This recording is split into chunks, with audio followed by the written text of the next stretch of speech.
बोले श्री कृष्ण भगवान की जय। माघ मास शुक्ल पक्ष जया एकादशी का महात्मा।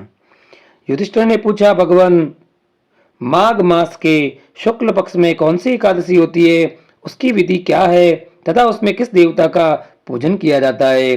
भगवान श्री कृष्ण बोले, राजेंद्र, बतलाता हूँ, सुनो। माघ मास के शुक्ल पक्ष में जो एकादशी होती है उसका नाम जया है। वह सब पापों को हरने वाली उत्तम तिथि है। पवित्र होने के साथ ही पापों का नाश करने वाली है तथा मनुष्य को भोग और मोक्ष प्रदान करती है। इतना ही नहीं, वह ब्रह्म हत्या जैसे पाप तथा पिशाचत्व का भी विनाश करने वाली है।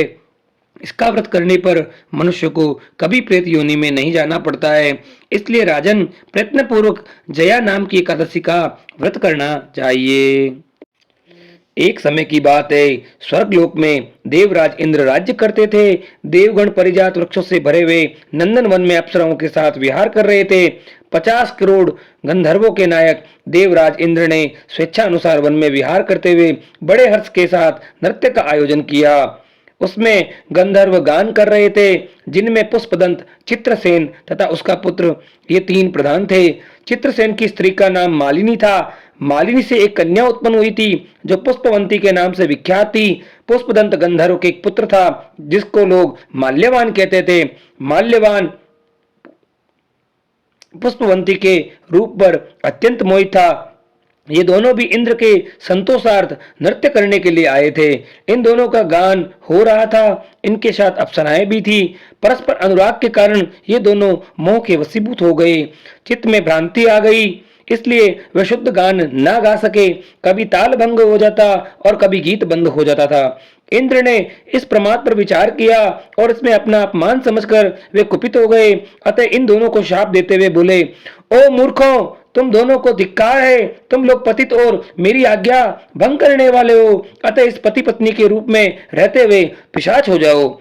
इंद्र के इस प्रकार शाप देने पर इन दोनों के मन में बड़ा दुख हुआ। वे हिमालय पर्वत पर चले गए और पिशाच योनि को पाकर भयंकर दुख भोगने लगे।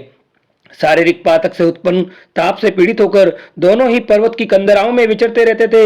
एक दिन पिशाच ने अपनी पत्नी पिशाची से कहा, हमने कौन सा पाप किया है जिससे ये पिशाच योनि प्राप्त हुई है? नरक का कष्ट अत्यंत भयंकर है तथा पिशाच योनि भी बहुत दुख देने वाली है।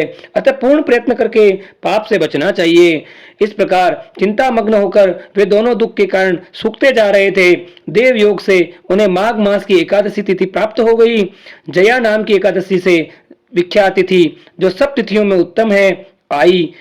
उस दिन उन दोनों ने सब प्रकार के आहार त्याग दिए, जलपान तक नहीं किया, किसी जीव की हिंसा नहीं की, यहाँ तक कि फल भी नहीं खाया। निरंतर दुख से युक्त होकर वे एक पीपल के समीप बैठे रहे। सूर्यास्त हो गया। उनके प्राण लेने वाली भयंकर रात्रि उपस्थित हुई। उन्हें नींद नहीं आई। वे रति या और कोई सुख भी नहीं पा सके। सूर्योदय हुआ। द्वादशी का दिन आया। उन पिशाचों के द्वारा जया के उत्तम व्रत का पालन हो गया। उन्होंने रात में जागरण भी किया था।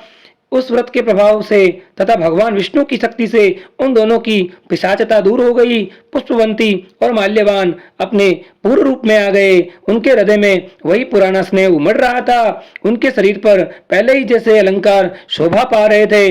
वे दोनों मनोहर रूप धारण करके विमान पर बैठे और स्वर्गलोक में चले गए। वहां देवराज इंद्र के सामने जाकर दोनों ने बड़ी प्रसन्नता के साथ उन्हें प्रणाम किया। उन्हें इस रूप में उपस्थित देखकर इंद्र को बड़ा विस्मय हुआ। उन्होंने पूछा, बताओ, किस पुण्य के प्रभाव से तुम दोनों का पिशाचत्व दूर हुआ है? तुम मेरे शाप को प्राप्त हो चुके थे, फिर किस देवता ने तुम्हें उससे छुटकारा दिलाया है?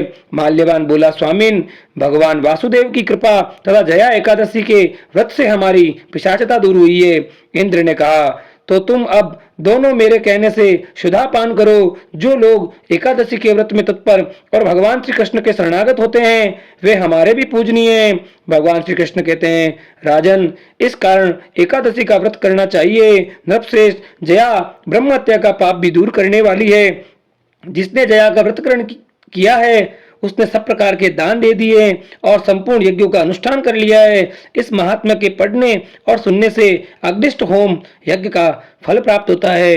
बोले श्री कृष्णचंद्र भगवान की जय।